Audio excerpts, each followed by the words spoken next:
This video is brought to you by viewers like you. Thanks for letting me do this for so long.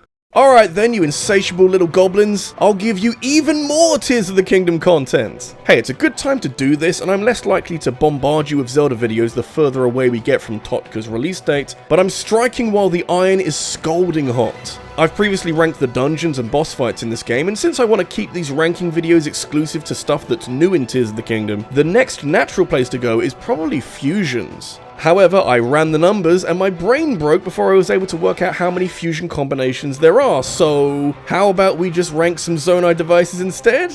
You know, the things that have made this one of the most creative gaming experiences that I've ever played.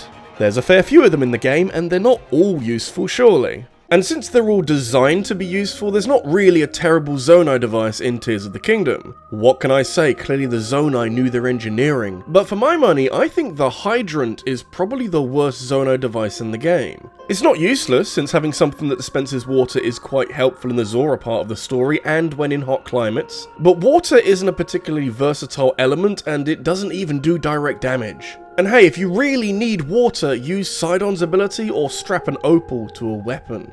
Not everything is made out of shit, you know. On the face of it, the light is actually quite a cool device. You stick it to the front of your vehicle and suddenly you have headlights now, which is particularly valuable when exploring the depths. However, there's a more abundant item that you can attach to your vehicle that does the same job and actually lights up more of the environment around you. Throw a bright bloom seed on there instead, especially a big one, and you can see so much more of the world around you. Don't know if you know, there's quite a lot of bright bloom seeds in this game. Oh boy, is the balloon really fucking slow. I see the value here, since verticality is very important in Tears of the Kingdom, and especially in the depths, there are some cliffs that are simply too tall to climb without heavy investment into stamina. But you still need a few extra bits and pieces for the balloon to help you out there. You need somewhere to stand, since the Zonai didn't want it to be too user-friendly, and you need a consistent source of fire, so take a torch or a flame emitter ideally. After that, you have the slowest elevator ride in history. Good time to do some taxes, I think.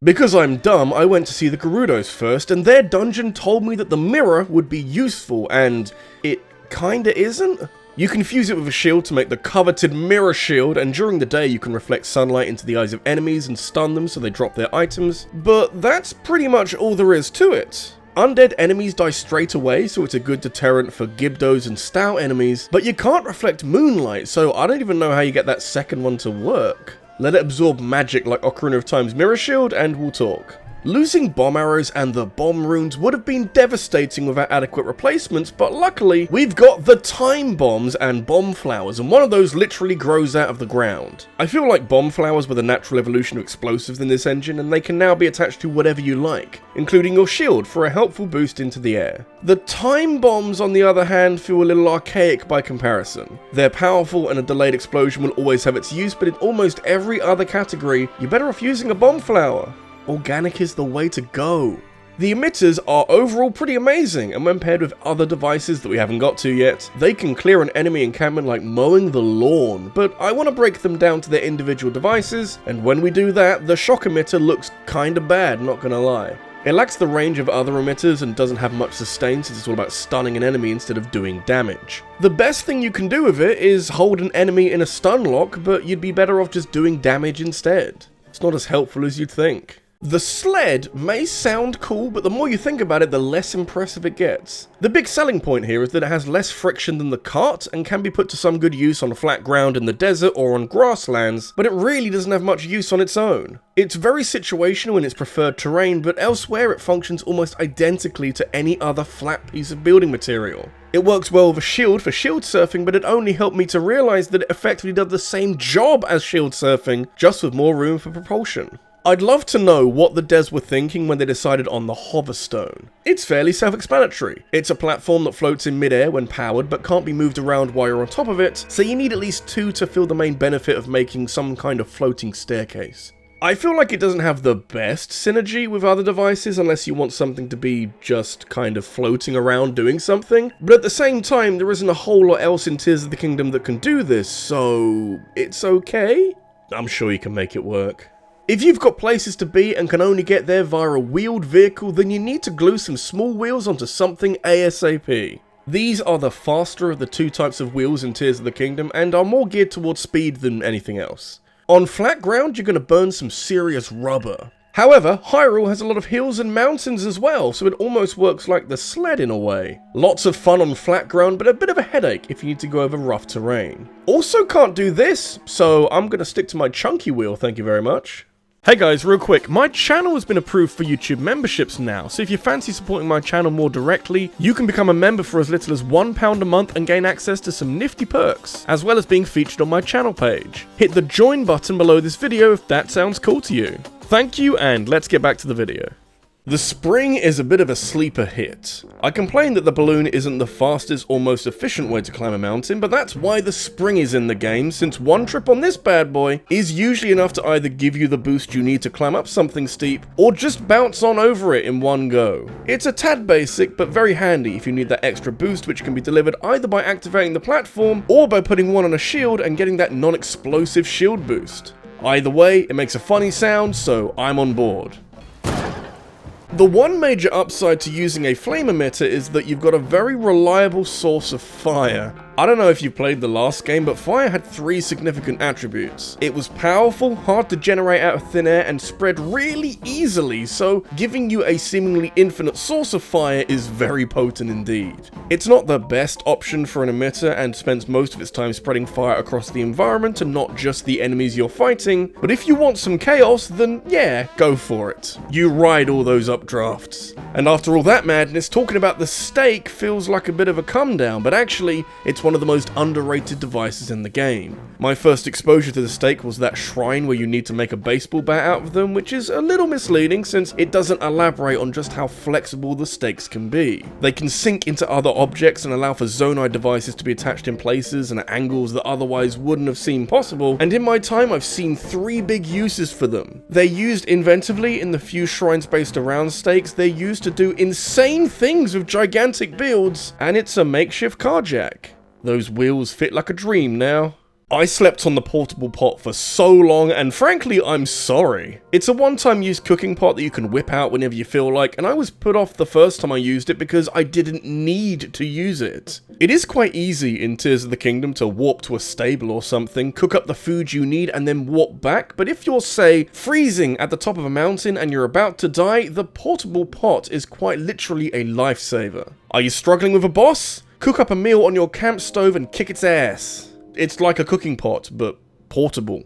Hey, so these next 2 might confuse you a tad, but trust me, I'm going somewhere with this. The big battery is a larger version of the incredibly useful battery, which obviously has more juice that you can use to power your devices for longer. It is objectively better than the battery in nearly every way, but as far as I can see, you can't get them from dispensers. You have to max out your battery upgrades, and then you can spend 30 crystallized charges on that construct to buy more. Otherwise, you're relying on chests around the overworld. They are surprisingly valuable, and I have a hard time using them on my creations because they're so damn rare. And besides, for 99% of scenarios, it's just better to use a few normal batteries instead. These are your go-to whenever you've created something that you either need to use for a long time, or if you've created some ridiculous contraption and need to see it in action for longer than 2 seconds. Literally nothing more to it than that, but unlike the big battery, the standard battery can be found commonly in dispensers and is just a handy thing to chuck on your builds, especially early game when you haven't got a ton of battery upgrades yet. Zonai extension leads don't exist, I presume. I found my first stabilizer kinda late in the game inside a shrine, and I thought it was really fucking weird. A little hard to understand initially since reading is for nerds and children, but apparently the stabilizer is designed to keep anything that's attached to upright, which is unbelievably useful for any creation that isn't quite perfectly balanced. For more complicated builds, it's good to not worry about each device's weight, and for simpler builds, it lets you do things that wouldn't have been possible otherwise. Failing that, you can just make a catapult and get those Koroks moving. I find it a little hard to talk about the cart because it's nothing more than a slab of material that comes with wheels already attached. The differences between this and the sled are often marginal, but the cart is a little less affected by its environment. You can argue that it's a redundant device given all the wheels that are in the game, but it's a helpful introduction into how Zonai devices move across the land, and in a pinch, it can often be the most reliable way to move around without using a ton of parts. Sometimes it's the simpler builds that you end up using most often. It's strange that the wing is one of the first Zonai devices the game throws at you because it doesn't operate like a typical device. You can use them to glide potentially massive distances with the direction depending on where you stand on it, but it doesn't use battery power. Instead, the wing just disappears after a certain amount of time, a property it shares with the balloon, and this means that you can't go further with it when you upgrade your charges. Definitely super handy in the early game, but you outgrow it surprisingly quickly in favour of fancier machines. A good prologue to Zonai tech though. My favourite Spider-Man villain turned method of moving my vehicle around, the big wheel might not be as fast as the small wheel, but it more than makes up for that in versatility. You strap 4 of these bad boys onto the slab of building material of your choosing, and you can go pretty much anywhere and up any kind of reasonable gradient. Obviously it has its limits, but the big wheels are a lot more forgiving than the small wheels, and when you're exploring any terrain that isn't really smooth, it won't let you down. Plus, you can slap some emitters onto it and create a rotating storm of death and destruction. Find yourself a device that can do you both. Round 3 on the emitters, and now we're cooking because the frost emitter is seriously powerful in the right circumstances. It might not look too crazy since the puffs of cold air are a little underwhelming, but you need to remember that each puff has the power to instantly freeze most normal enemies. Once frozen, they don't do a whole lot until you hit them for 3 times the damage, so you've got an effective method of crowd control that can do some serious damage to any enemy you want to target. The damage from the emitter itself may be low, but the utility is fantastic. There is no Zonai device that is quite as universally useful as the fan.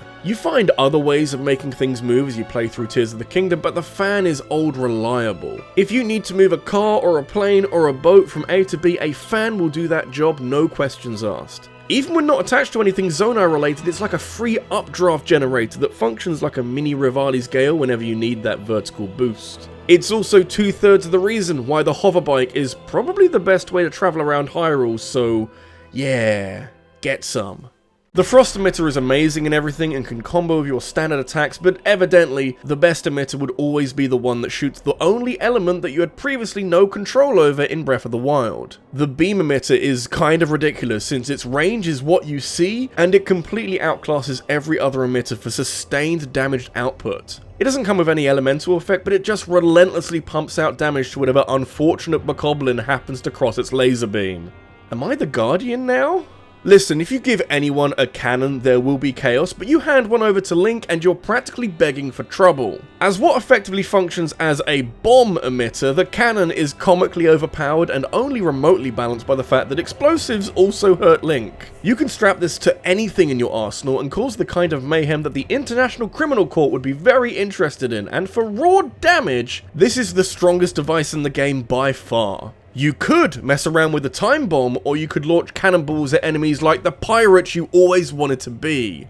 And it's interesting because despite all that raw destructive power, we've still got 4 more devices to talk about, and what's better than an infinite explosive weapon? How about an explosive form of propulsion? The rocket is superb at everything it wants to be, and if it didn't disappear into the ether after a few seconds, it would probably be the single best device in the game. You can strap it to any vehicle to launch yourself forward or up if you fancy, but the best fusion is probably to just stick it onto your shield, so you've got a quick and very easy way of getting quite a lot of height. Sometimes even the sky ain't the limit. Do you know what's somehow even better than unspeakable death and destruction? Automated death and destruction, and these next 2 are kind of a tie, but only because they both do amazingly effective things. We'll start with the homing cart, which on its own is simply a small Roomba robot that slowly drives itself towards hostile enemies. However, you stick any kind of offensive Zonai device to the top of the homing cart, and you quite literally have a passive damage-dealing robot that will fight alongside you. Bear in mind some of the emitters we've talked about before, having this kind of power off to the side, doing its own thing as you now have the luxury of helping or letting it do the job for you. I love having these options. And the construct head is really similar to the homing cart, but just different enough for me to put it ahead, since while it can't move on its own, the construct head will turn to face any hostile enemies. Again, on its own that doesn't really help, but stick an emitter or a cannon to it, and you have an armed Zonai device that locks onto any bad guys. Combine a homing cart with a construct head on top plus the weapon of your choosing, and you have some kind of indestructible unmanned drone that will sweep through enemy camps so long as you have the battery power. It's terrifying and amazing at the same time. And if you think all this means that I prefer to let Zonai artificial intelligence win my battles for me, then I feel like you're underestimating the potency of the steering stick. A device that single-handedly makes the building part of Tears of the Kingdom function like its own game. Without a steering stick, all of these vehicles just kind of head off in whatever direction they're facing, but being able to control where the vehicles are going is unbelievably valuable. Like, a good half of the Zonai devices in the game are significantly worse if they're not paired with a steering stick, and if this device wasn't in the game at all, you wouldn't have a fraction of the insane builds that people have made. It is genuinely game-changing. And that's every Zonai device. Do you agree, or would you have something else at number 1? Let me know in a comment down below. If you enjoyed the video, make sure to leave a like and subscribe for more, and don't forget to hit that bell for notifications of every new upload. If you need something else to watch right now, I ranked every boss in Tears of the Kingdom last week, and I want to thank my top supporters on Patreon, including Lima Pro, Fusion Warrior, and Christopher Robinson. Thank you for watching, and I'll see you in the next one. Take care.